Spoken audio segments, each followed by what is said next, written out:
Real Espírito. Antônio Francisco da Costa e Silva foi um escritor e poeta piauiense no começo do século passado, século XX. Muito conhecido na época. Conta-se que o sonho dele era ser embaixador. Ele procurou o Barão do Rio Branco, que era o ministro das Relações Exteriores naquela época, e disse da sua vontade. O Barão do Rio Branco, muito positivo, disse: olha, eu admiro a sua obra literária, os seus sonetos, mas para ser embaixador você é muito feio. E é necessário que, além dos conhecimentos, a pessoa tenha uma apresentação adequada. Então ele não foi embaixador, mas dizem que o filho dele depois se tornou embaixador. Entre os vários sonetos que o Antônio Francisco da Costa e Silva realizou, existe um que se chama Moenda. Moenda é uma peça ou um conjunto de peças que serve para triturar ou moer. Ou cana, ou grão, né? Conhecido mais como engenho. E no século passado, os séculos anteriores, as moedas nas fazendas eram feitas de madeira, trocadas por boi. Então ficavam madeira com madeira, aquele ruído próprio da madeira, né? E neste soneto, o Antônio Francisco da Costa e Silva descreve muito bem. A gente parece que vê uma fazenda antiga com a moenda em funcionamento. Na remansosa paz da rústica fazenda, a luz quente do sol e a fria luz do luar, vive, como espiar uma culpa tremenda, um engenho de madeira a gemer, a chorar. Ringe, range, doquém a rígida moenda, e ringindo e rangendo, a cana a triturar, parece que tem alma. Adivinha e desvenda a ruína, a dor, o mal que vai talvez causar. Movida pelos bois tardos e sonolentos, geme como a inspirar em doridos lamentos, as desgraças por vir, sabe todas de cor. Ai dos teus tristes ais, ai moenda arrependida, álcool para esquecer os tormentos da vida e causar, sabe Deus, um tormento maior. O próprio Antônio Francisco da Costa e Silva acabou desencarnando vítima de alcoolismo crônico. Próximo. São chamadas drogas lícitas e ilícitas.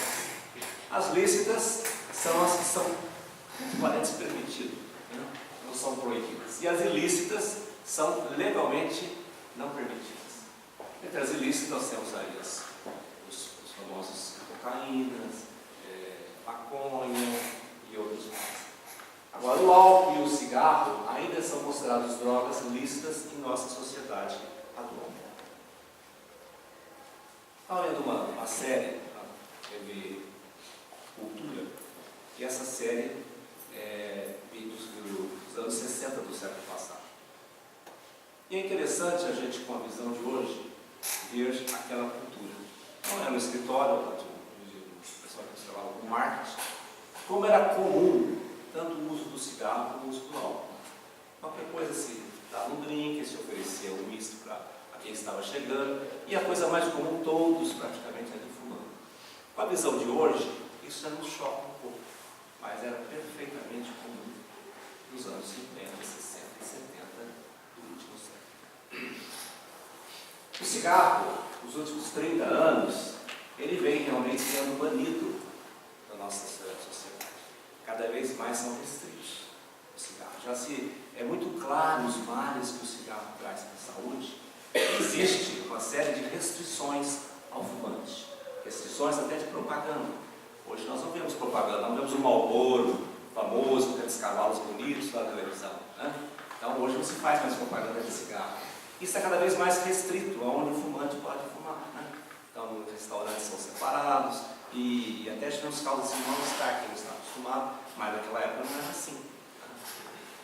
E eu lembro, quando eu era estudante do curso colegial, ali no Instituto IFC, existia uma lei estadual que era permitido fumar apenas nos banheiros. menino de 14, 15 anos, então podia fumar no banheiro. Nunca entrei no banheiro do IETC. Só de olhar assim, aquela fumaça saindo lá, não tinha dado mal-estar. Então, sempre eu morava do lado, quando eu tinha vontade, em casa, fazer mal-estar, mas jamais entrei nos 3 anos no banheiro. Era permitido. A lei permitia isso. Hoje, isso vai ser um choque. O mesmo não ocorre ainda com o álcool, porque existe uma pressão muito grande da sociedade, existe uma pressão muito grande da indústria para que isso não ocorra. E uma certa cultura nossa. Ficou assim, quase que achando natural, né, que se beba em casa, que se ter um bar em casa. Né? As crianças participam com uma certa naturalidade disso tudo, como se tudo isso fizesse parte da cultura, passando como se isso não levasse mal nenhum. Então, o cigarro hoje já é visto de uma forma diferente, mas o álcool ainda, infelizmente, são consideradas então drogas lícitas. Mas, segundo a Organização Mundial de Saúde, o alcoolismo é uma doença crônica, multifatorial, incluindo nisso a quantidade e frequência do uso, as condições de saúde daquele que está utilizando isso, fatores genéticos, psicossociais e ambientais. E a Organização Mundial de Saúde define o alcoolismo como um conjunto de fenômenos comportamentais e fisiológicos desenvolvidos com o uso repetido do álcool. E estão tipicamente associados aos seguintes sintomas: um forte desejo de beber, dificuldade de controlar o consumo daquilo que se ingere, uso continuado apesar das consequências negativas. A pessoa tem consciência disso, mas ela não consegue parar de beber mesmo assim. Prioridade no uso do álcool em relação às outras atividades e obrigações. Deixa de trabalhar, deixa de ter um lazer, deixa de ter contato com a sua família e dá cada vez mais prioridade ao uso da bebida alcoólica.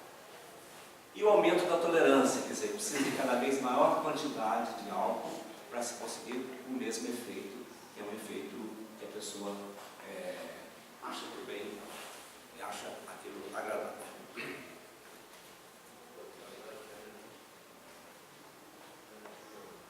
E às vezes também ocorrem sintomas físicos de abstinência, quando a pessoa deixa de usar o álcool no determinado tempo e está acostumado com isso. Aí começa a sentir aquele mal-estar, suor frio, a sudorese, tremores, ansiedade, quando deixa de usar o álcool e está acostumado com isso. Hoje, o abuso, dependência, é chamado transtornos relacionados ao uso de substâncias. As mais diversas substâncias psicoativas que agem no sistema nervoso, e o álcool é uma delas. E pode ser considerado em 3 níveis de gravidade: leve, moderada e grave. E também é interessante a gente conhecer o conceito de fissura, que é aquele forte desejo de ingerir qualquer substância, no caso o álcool, né? E que a pessoa não consegue controlar aquele desejo intenso.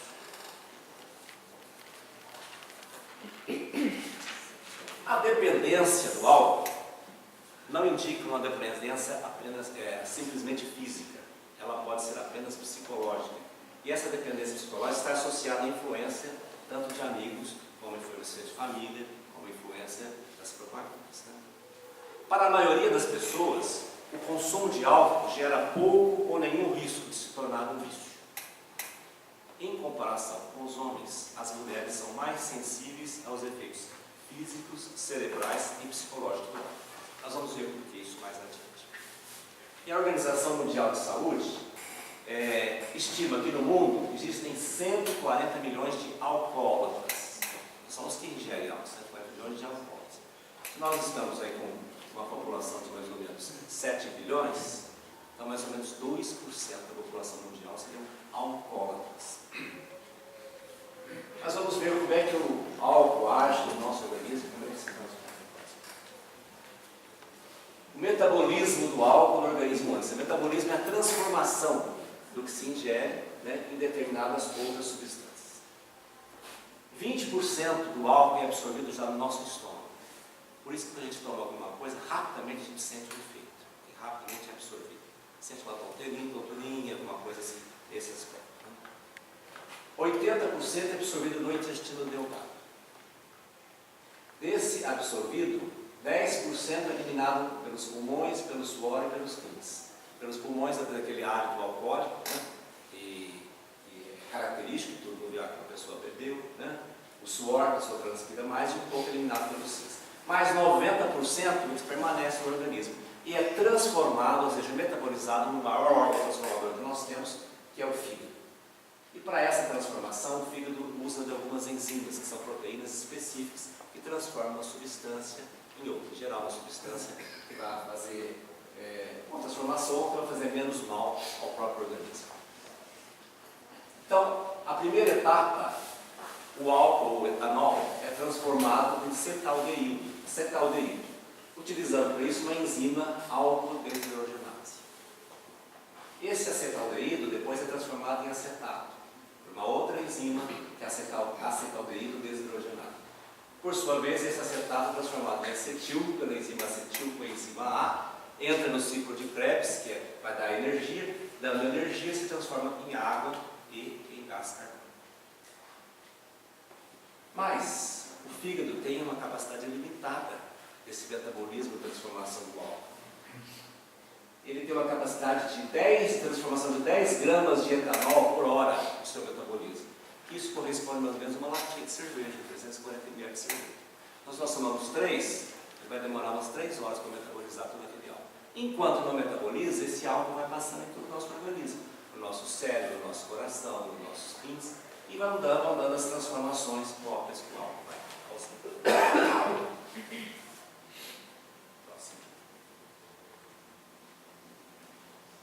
Vamos ver o nível de álcool no sangue e os seus efeitos. Uma dose correspondente mais ou menos a 30 mg vai causar hálito alcoólico, euforia e excitação. Já uma dose de 50 mg corresponde a 3 a 4 doses, vai começar a diminuir nossa coordenação motora, diminuir o processo de informação, nós vamos ter dificuldade de dirigir uma automóvel. 60 mg corresponde a 5 ou 6 doses, já vai se cambaleante e bêbado, aquilo que você já viu com a pessoa bêbada. Está caindo ali, segurando. 100 mg, 7 ou 8 doses, já começa a ter náuseas, vômitos, aquela voz arrastada. 200 mg, mais de 9 doses, já começa a ter falta de memória, sonolência e uma sensação de anestesia. 300 a 400 mg, 10 doses ou mais, já entra em insuficiência respiratória, coma e pode chegar até a morte.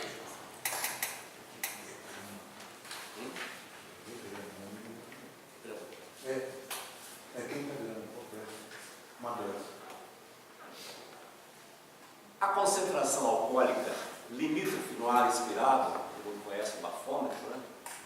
Acho que está certo. É permitida pela legislação de 0,3 mg por litro de ar expirado, corresponde a 0,8 gramas por litro de sangue. Enquanto esse álcool não é totalmente metabolizado pelo fígado, ele vai agindo em todo o organismo, atingindo rapidamente primeiro o sistema nervoso central, né, o cérebro, causando vários distúrbios também nos mais diversos órgãos e causando possíveis doenças, principalmente quando ele é ingerido por um longo período em doses consideráveis, tornando-se tóxico para os demais órgãos. E o álcool é uma substância hidrossolúvel, ele se dilui bem em líquidos, na água, mas não é solúvel no tecido gorduroso, na gordura. Quanto maior a porcentagem de gordura na nossa massa corpórea, maior vai ser a concentração de álcool no sangue. Os gordinhos têm tendência a né? A mulher, por ter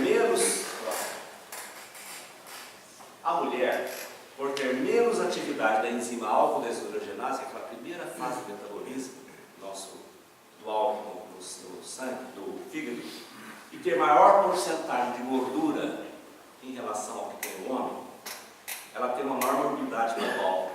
Então a possibilidade dela se transformar em alcoólatra é 1,5 a 2 vezes maior que o homem. Mas, ainda ao mesmo tempo, existe também para a mulher uma pressão social maior para que as mulheres ingiram álcool, menor, para que elas ingiram álcool. e uma pressão maior para que elas interrompam o uso. Daí verificar-se que a dependência, apesar da mulher ter toda essa fisiologia diferente do homem, ainda é de 1 para 4 para os homens e de 1 para 10 para as mulheres. Mas do jeito que a coisa vai, daqui a pouco nós estamos para frente.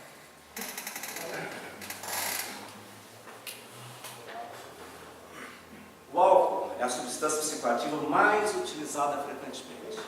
10 a 14% da população é dependente de álcool. E nós vemos 2% são alcoólatras.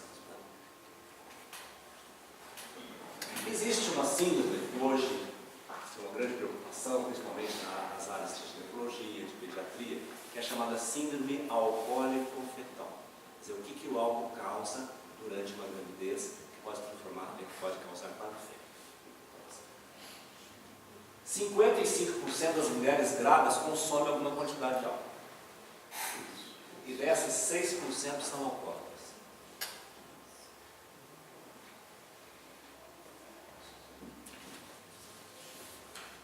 As consequências do álcool para o feto, ele vai agir no crescimento do feto dentro do útero, podendo causar malformações congênitas, sendo o cérebro do feto particularmente vulnerável ao álcool na ingestão. Observa-se uma prevalência mundial de 0,5 a 2 casos de síndrome alcoólico fetal em crianças nascidas vivas. Parece pequeno, mas é mais do que síndrome que acontece com a síndrome de álcool. Características dessa síndrome: uma restrição do crescimento da criança, tanto dentro do útero quanto depois que a criança nasce. Anomalias comportamentais: são crianças que têm um QI mais baixo do que o normal, em geral uma média de 63. E ela tem características faciais específicas que nós vamos ver agora mesmo. É interessante ver que as alterações que ocorrem no fígado, linfáticas desses fetos e dessas crianças, são as mesmas encontradas nos adultos alcoólicos crônicos. São as cirroses, são os gordures, também acontece isso dessas crianças. Vamos ver as características. Então, aspectos crânio-faciais observados na síndrome de alcoólico fetal. Fundamental: fissura palpebral curta, tem que ser criança com mais ou menos com os olhos fechados, né? Uma face plana, um nariz curto, um filtro indefinido, lábios superiores de geral finos. Implicando que essa dobra aqui no canto do olho, que a gente ocorre também muito comum no síndrome de Down, o nariz rebaixado, orelhas às vezes sem paralisia, uma maior do que a outra, e micrognatia, que aqui é a mandíbula pequena, então a criança parece que tem uma boca para aqui. Então esses são aspectos crânio-faciais da síndrome alcoólica fetal.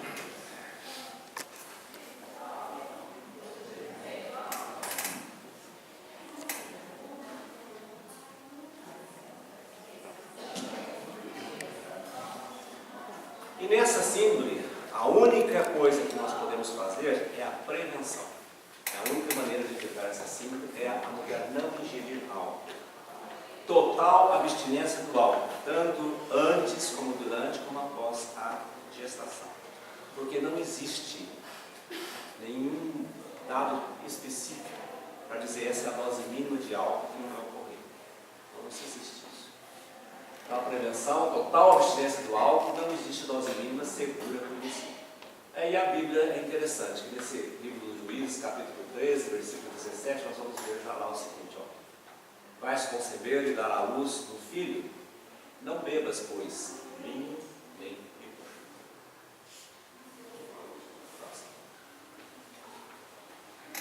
Tratamento do alcoolismo.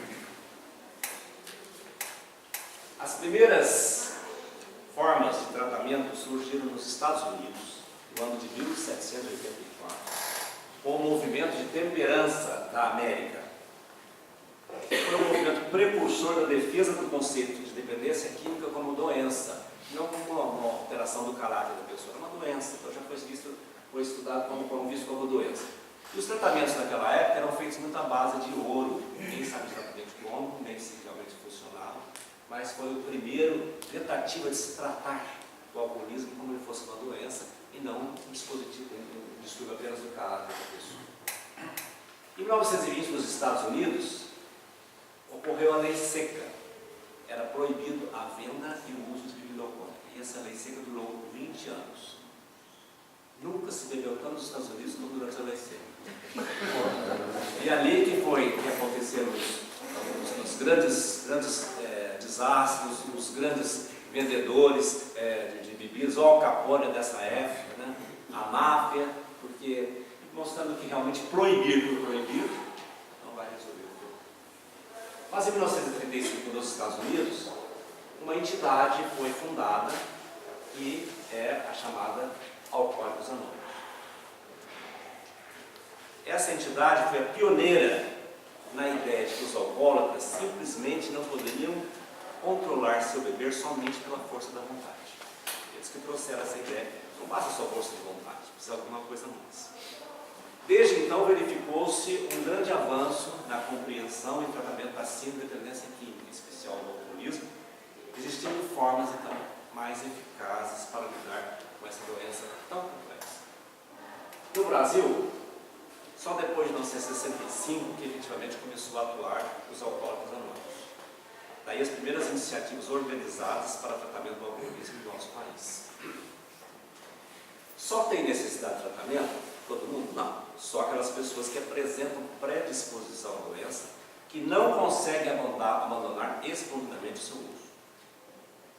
A negação de que você tem uma doença, a negação de que você tem um problema, né, e a rejeição de ajuda, eu não preciso de ajuda, eu estou doente, talvez seja o maior empecilho ao tratamento do alcoólico. A primeira providência a fazer é fazer identificar os danos que o álcool causa para ele e para os seus. Normalmente a família faz o contrário, para tentar esconder. Então, se a pessoa falta do serviço, ela vai procurar justificar a falta do serviço, né?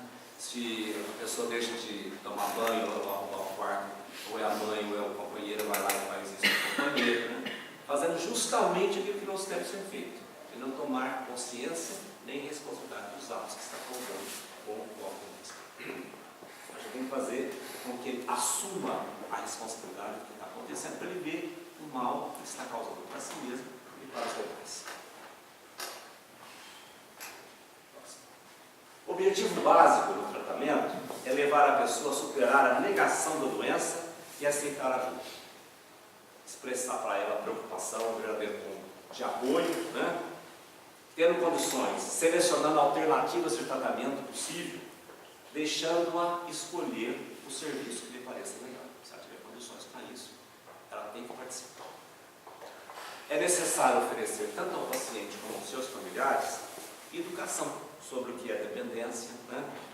Sobre as ferramentas que nós temos para a sua recuperação. Isso é fundamental. Tanto o paciente, quando tiver condições para isso, como os seus familiares, tenham perfeito conhecimento do que ocorre, do que ele pode ser feito, de quais as atitudes mais adequadas, do que ele tem à mão para poder fazer esse tratamento. A falha em determinar os limites adequados para o dependente é uma forma perigosa de facilitar, em vez de apoia, em vez de desencorajar o ato de beber. É fundamental chegar a um equilíbrio entre firmeza e flexibilidade. O tratamento é feito por etapas. Primeiro, se é uma crise aguda, nós temos que intervir na crise aguda, né? Resolver esse problema do momento. Administração apropriada assim de abstinência aguda, estabilizar a crise emocional, que normalmente ela vem de uma crise emocional na família, com seus familiares, com quem ele convive, que levou a pessoa então, a buscar esse tratamento. A segunda etapa inicial é aprender, a pessoa tem que aprender a funcionar, a ter sua vida normal, sem o uso das substâncias psicoativas. Eu não preciso para trabalhar, para conversar, para conversar. É isso o tipo de bebida alcoólica. Não precisa dessa bengala. Você precisa aprender a conviver sem isso. Depois da recuperação intermediária, desfocalizar a vida da dependência original dos comportamentos compulsivos que levam ao beber. Mudando então, procurando mudar o estilo de vida. Uma maneira equilibrada de viver, centrada então na sobriedade. Tem que mudar aquele comportamento, senão nós vamos ter tendência a ter os mesmos comportamentos. E na etapa final, já depois de bem trabalhado, as metas principais envolvem o desenvolvimento da autoestima, das relações íntimas saudáveis, e do crescimento espiritual. É importante também nós conhecermos a chamada síndrome da abstinência tardia, não é assim abstinência aguda, é tardia. E ela ocorre por uma disfunção do nosso sistema nervoso central, provocado pelas próprias drogas, no caso da nossa do álcool, associado àquele estresse gerado pelo processo de recuperação. O processo de recuperação é um processo doloroso, né? A recuperação do alcoólatra está muito bem definida, é como subir uma escada rolante que está descendo. Se nós pararmos, a escada nos leva. Então, toda hora nós temos que nos esforçar. Cada dia tem que vencer alguma coisa. Acho que é isso. Subir uma escada rolante que está descendo, descreve bem o que tem sido a vida do alcoólatra, que se conscientizou do problema que ele tem, da doença que ele tem, e de todo o esforço que ele tem que fazer diariamente. Né? Os alcoólatras falam isso. Cada dia é um dia, cada dia tem que vencer. E é assim mesmo. Né?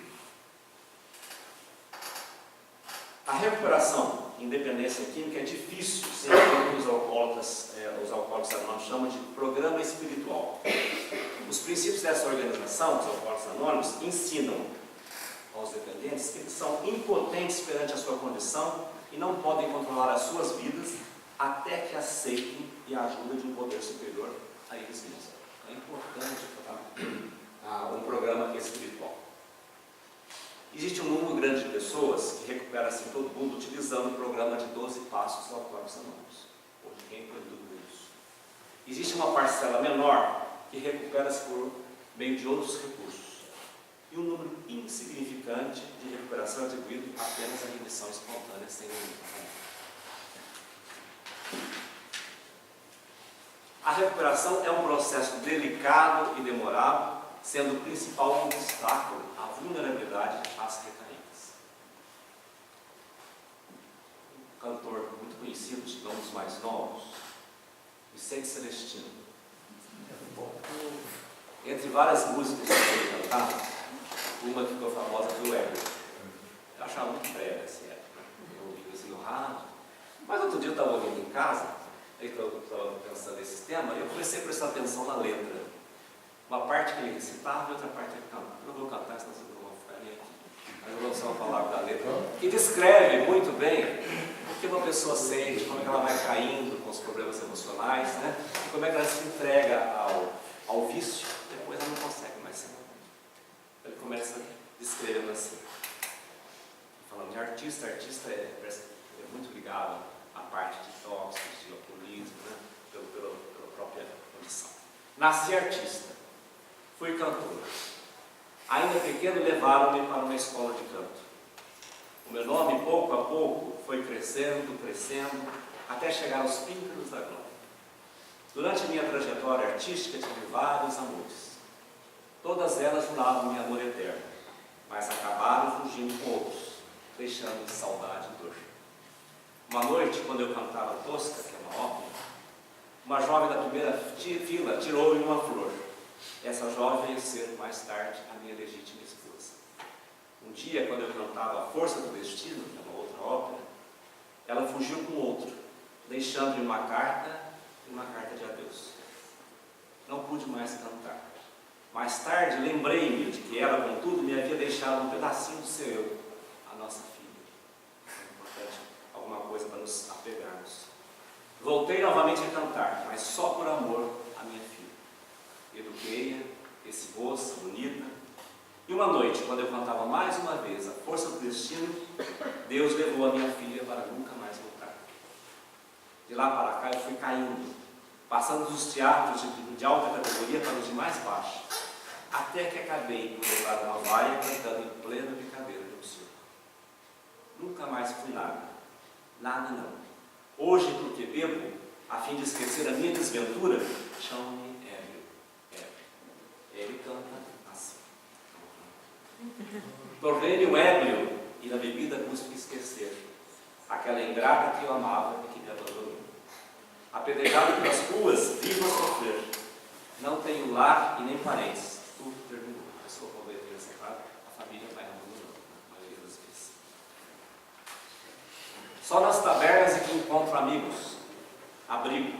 Cada colega de infortúnio é um grande amigo. Eles se unem, né? Os mesmos vícios.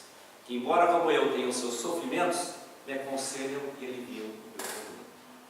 Já fui feliz e recebido por nobreza, até nadava em ouro e tinha alcova de cetim. E a cada passo um grande amigo que lhe punha fé, e nos parentes confiaram assim. E hoje, ao ver-me na miséria, tudo vejo então, o falso lar que amava e que a chorar deixei. Cada parente, cada amigo era um ladrão, e abandonaram e roubaram o que amei. Falsos amigos, eu vos peço, imploro a chorar. Quando eu morrer, a minha campa nenhuma inscrição. Deixai que os vermes, pouco a pouco, venham terminar esse ego triste e esse triste coração.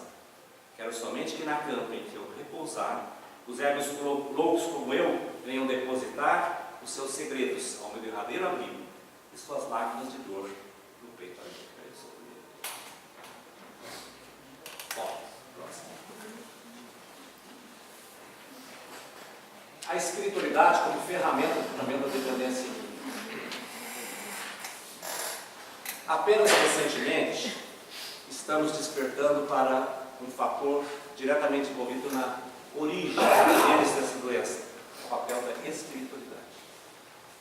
Apesar do grande avanço das pesquisas da ciência nesse campo, não há uma forma padrão de tratamento. Nessa área vale o ditado, cada caso é um caso. O desafio é adequar os métodos terapêuticos, os tratamentos, ao paciente, pois não o tratamento desse paciente é um exercício de paciência, de perseverança e de arte.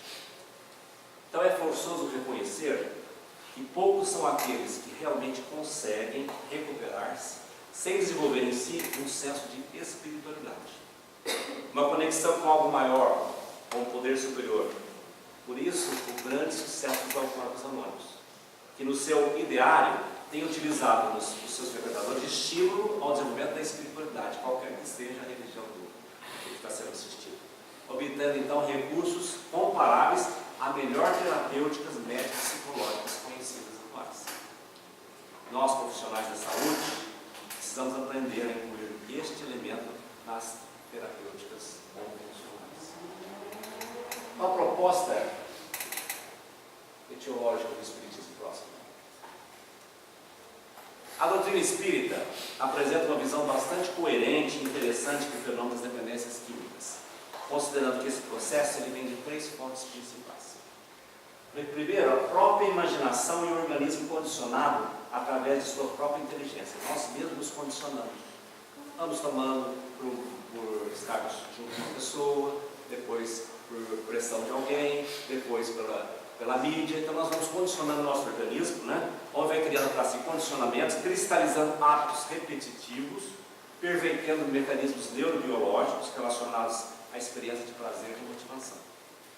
A curiosidade, a pressão social do grupo de iguais, as influências da propaganda, da mídia, o estilo de vida vendido como feliz, compõe o convite ao desalinho das emoções no comportamento. O segundo seria a persuasão das companhias invisíveis. Raramente estamos sozinhos no vício. Pergunta 459 do Livro dos Espíritos. Isso faz a pergunta. Influem os espíritos nos nossos pensamentos? É a resposta: muito mais do que imaginários. Frequentemente, eles vão se formando, sem vocês perceberem. Então nós contamos com a companhia daqueles que se servem dos mesmos males, dos mesmos vícios, que não é que desencarnou, que vai ficar livre disso, né? Tanto encarnados como desencarnados. Funcionando então como fator de indução à prática dos vícios que ambos usam, tanto o encarnado como o desencarnado. A nossa tendência é achar que o encarnado é vítima. Não é. Ele também faz parte, e talvez em porcentagens iguais. André Luiz, no livro Sexo e Destino, descreve muito bem o caso assim. Cláudio entrou, mas não vinha só. Um daqueles 2 companheiros desencarnados, que lhe alteravam a personalidade, juntamente se abeiraram dele, em primeiro lugar, para o trago do uísque, enrodilhando-se ao corpo. O verbo enrodilhar-se, diz André Luiz, da linguagem humana, figura-se o mais adequado à definição daquela ocorrência de possessão partilhada, se apresentava ao exame. E afirmamos possessão partilhada, porque efetivamente ali um aspirava ardentemente aos objetos desonestos do outro, completando-se euforicamente na divisão da responsabilidade em hipótese e coisa. Qual acontecera no instante que bebiam juntos, forneciam a impressão de dois seres num corpo só. Honório Armond foi o professor aí na cidade de Muzambinho, e ele tem várias poesias através da psicografia de Francisco Xavier. Lembro que o Chico esteve aqui em França uma vez, lá no Tessalônica, no domingo à tarde, e meu pai apresentando o Chico, dizendo da obra do Chico, dizia que ele se admirava de ter algumas poesias de Honório Armond, porque Honório Armond foi o professor do meu pai em Muzambinho. Em seguida, o Chico recebeu um soneto de Honório Armond, chama o século XX, está lá, muito bonito lá no alto da escola. Mas ele escreveu um outro também, chamado Alcoólatras, também descreve o mesmo plano. Alcoólatra vampiro alça a boca de balde, ébrio desencarnado, a hedionda sede aguça, íspidos lábios, lambe e escancara a dentuça, tateia o vidro em vão do frasco verde e jaude. Rápido caça alguém no remoto arrabalde, alcoólatra encarnado encontra e lhe refuça, a goela que se inflama, enrubesce e empapulsa. Como a sacar de si, mais sede que a rescalde. Agarra-se o vampiro ao bêbado, por entre as vértebras do peito e as vísceras do ventre. Toma-lhe braço e o corpo, estala a língua branca. A dupla bebe, bebe, e as tontas na calçada cai de bordo no chão. Estira-se largada, delira, geme, dorme, exponia-se e ronca. Fenômeno da fissura. Nós vamos ter o desejo incontrolável de beber. Pode também ser explicado por induções hipnóticas de espíritos desencarnados, funcionando como gatilho para as recaídas, mesmo após muitos anos de abstinência bem conduzida. Então, o orar e vigiar se impõe aí mais do que nunca, né?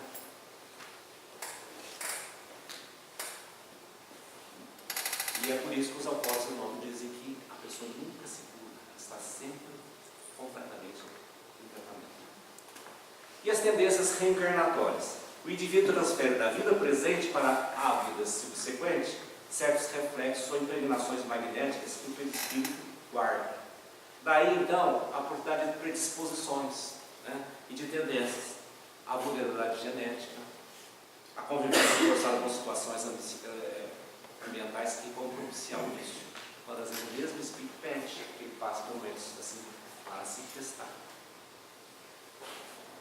Então, como diz o Ministério da Saúde, agora quem vai nos advertir é a espiritualidade superior. A espiritualidade superior ainda adverte. Após a desencarnação, os resultados do vício são desastrosos, pois provocam uma espécie de paralisia e insensibilidade aos trabalhos dos espíritos socorristas por longo período. Como se permanecesse num estado de inconsciência e incomunicabilidade, ficando desencarnado prejudicado no recebimento do auxílio espiritual. A adesão a alguma denominação religiosa está associada a uma redução importante no envolvimento com substâncias psicoativas, qualquer que ela seja. É um papel muito preventivo a pessoa que se liga realmente de corpo e alma a algum sentido religioso. Próximo. Foi feito aí nós estamos escrevendo, né?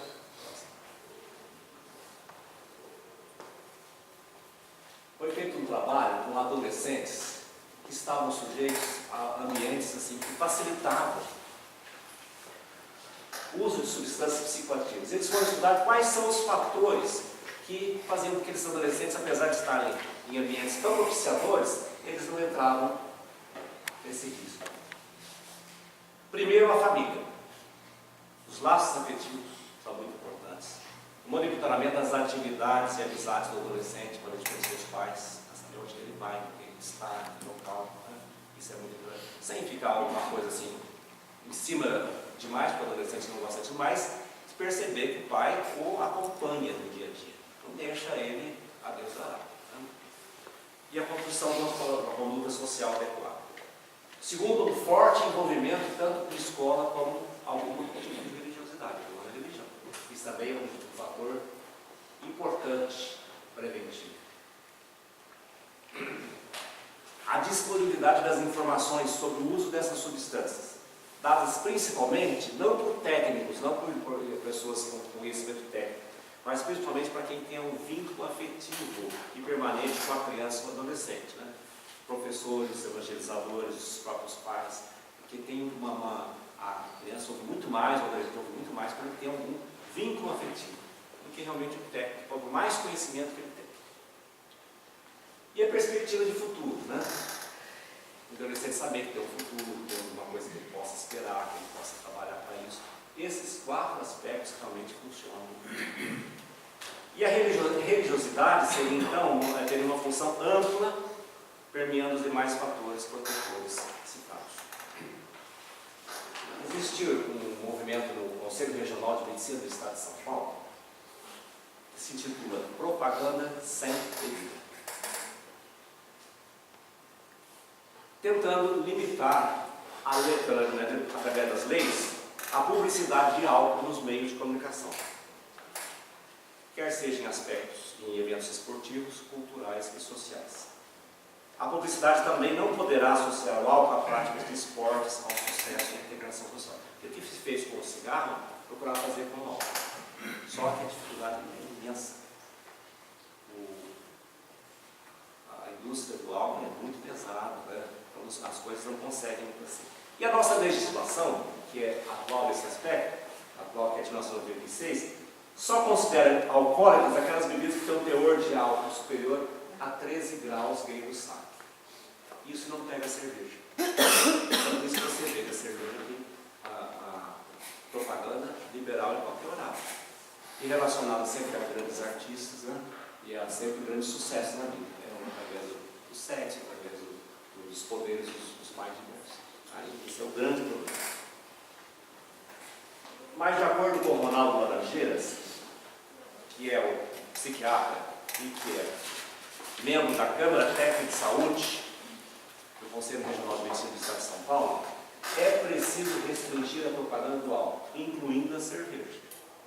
Pois ela mente, essa propaganda mente, passa a naturalidade no comportamento de beber, sempre relacionado a festas, futebol, sexo, relacionamento, liberdade, amigos e poder pessoal. Essa atitude de extrema tolerância, diz o psiquiatra, inclusive das autoridades de saúde, demonstra a falta de políticas públicas de controle de álcool no país. Então, cerveja também é álcool. E isso não é passado sem maneira tão clara. Né? Próximo. A doutrina espírita é uma doutrina que se prima pela liberdade. Não existe nada proibido na doutrina. Ela nos demonstra uma certa coisa, mas não proíbe nada. Somos nós mesmos que vamos tomar a liberdade de agir como maneira ou não. Mas ela aumenta a nossa responsabilidade advinda da educação. Eu não conheço doutrina religiosa mais educativa que a doutrina espírita. Ela nos cobra consciência da nossa vida, dos nossos atos, mas não nos proíbe nada. De acordo com até o que diz o apóstolo Paulo em uma de suas cartas. Tudo me é lícito, mas nem tudo me convém. Chegar à própria conclusão, eu posso fazer o que quiser, mas não me convém fazer isso. E isso é uma consciência, uma responsabilidade, mas para isso precisa conhecer os problemas, no caso do álcool, que ele pode causar a mim e aos demais. Eu trouxe, nesse aspecto, o exemplo do casal do Avelino. A escola Pestalozzi, no seu início, tinha muita dificuldade financeira. Então eles faziam vários eventos para arrecadação, as quermesses. E no começo, alguns, até dos moços da mocidade espírita, procurando ajudar a quermesse, disseram: doutor, quermesse sem cerveja não é quermesse. Não vai ser quermesse sem cerveja. Foi firme, não titubeou, nunca entrou cerveja na quermesse. Tiveram todas as dificuldades inerentes a uma festa sem bebida alcoólica, mas venceram, o que não é fácil. Hoje já começa a mudar esse aspecto até fora do ambiente espírita. Tendências atuais dentro da própria Igreja Católica. Nós pegamos algumas notícias de jornais aqui, do jornal da cidade. Uma é chamada Lei Seca, essa notícia de 13 de novembro de 2011. Em recente reunião do clero, o bispo Dom Pedro Luiz Stringler recomendou aos sacerdotes que tomem cuidado em relação a bebidas alcoólicas em quermesses e outros eventos promovidos em suas paróquias. Alguns deles já decidiram arcar com possível queda na renda, deixando de beber cerveja, caipirinha e quentão. A partir de agora, só refrigerante e comidas típicas. Um outro, segundo aí, é de fevereiro desse ano. Bispo sugere retirada de cerveja nas quermesses.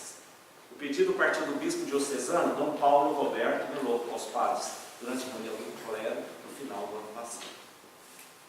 E de acordo com o Frei Chico, da palavra de Nossa Senhora das Graças, vender bebida em quermesse soa como um contra-testemunho para as famílias e de modo especial para crianças e jovens. O que adianta sermos contra as drogas se durante a quermesse utilizamos de uma para conseguir dinheiro? Infelizmente, com todo o poder que tem a Igreja Católica, ela poderia dar uma força muito grande, mas ela começa ainda muito timidamente, e só como uma recomendação, e não sei se isso aí realmente está sendo levado em consideração, mas já é uma mudança de pensamento de rumos.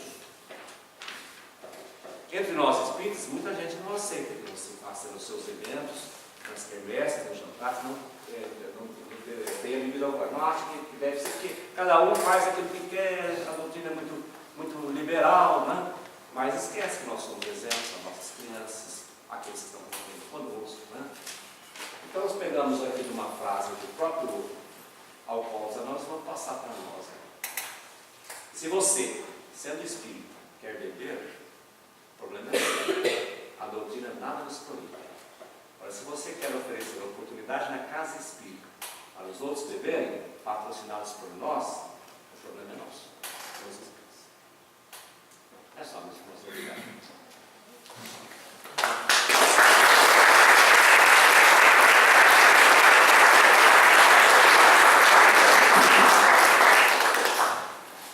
Alguém quer fazer algum comentário, alguma pergunta? Como espírita, a gente deveria adotar também a atitude de não presentear os outros com bebida, nada que incentivasse, né? Eu acho que eu tive um casal amigo, ele fazia tratamento no ar e, como ele era dono de uma empresa, recebia muitos presentes, assim, fim de ano, vinho, e isso era um problema para a família, então acho que era uma atitude que a gente deveria dar. Eu adotei, não presentear os outros também. Faz sentido. Entra dentro disso aqui. Mais alguém quer comentar, fazer alguma pergunta? Eu já vi argumento até de espírito dizendo assim, ó, nós estamos sendo muito radicais. O próprio Cristo bebia um vinho, mas eu nunca lembro de falar que o Cristo ficou alcoolizado e nem que levou ninguém a esse extermínio. É coisa cultural da época, a gente não vai querer mudar as coisas assim. Nem ele queria mudar, ele queria ser natural com os seus. Se ele fosse muito santo, muito fora do mundo, ele não teria dado exemplo para nós. Mas não é argumento.